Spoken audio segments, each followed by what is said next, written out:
பிள்ளைங்களா வணக்கம். உங்கள் சத்தியம்மா. மந்திரம்னா என்ன? இந்த உலகில் இறைசக்தி என்பது எல்லா இடத்துலையும் நீக்கமற எல்லா இடத்துலையும் நிறைஞ்சிருக்கிறது.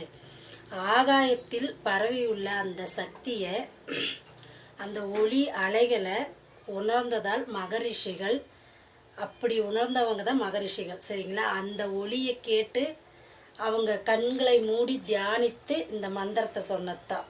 ஓம் அப்படின்ற எழுத்து பிரணவ மந்திரம். இதே மாதிரி சரவணபவ, நமோ நாராயணா, நமச்சிவாயா, இதெல்லாம் சில மந்திரங்கள் தெய்வாம்சம் கொண்டது. ஒளி அலைகளின் மூலமாக தெய்வ சக்தியை உணரும் வார்த்தைகள். அப்படியே அந்த வார்த்தைகளை மந்திரம் சொல்லி நம் முன்னோர்கள் சொல்லியிருக்காங்க. முன்னோர்கள் வார்த்தைகள் என்றைக்குமே அருமை, அற்புதம், சரிங்களா? உண்மையான வார்த்தை அது. அவங்க அதை உணர்ந்ததுனால தான் நம்மளுக்கு சொல்லியிருக்காங்க. அதை தான் இப்போ நம்ம பின்பற்றிக்கிட்டு வந்துக்கிட்டு இருக்கோம்.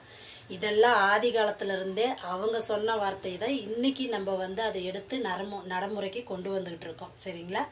இது தாங்க மந்திரம். இந்த மந்திரத்தை படிக்க தான் நம்முள்ள இருக்கிற அந்த இறைவன் எப்படி நம்ம சக்தியை ஜாஸ்தி பண்ணி நம்மளுக்கு இன்னும் அதிகரித்து கொடுத்து நம்மளை நல்வழிப்படுத்துவாங்க, சரிங்களா? ஓம் சக்தி, அங்காள சக்தி. நல்லதை மட்டும் நினைப்போம், நல்லதே நடக்கும்.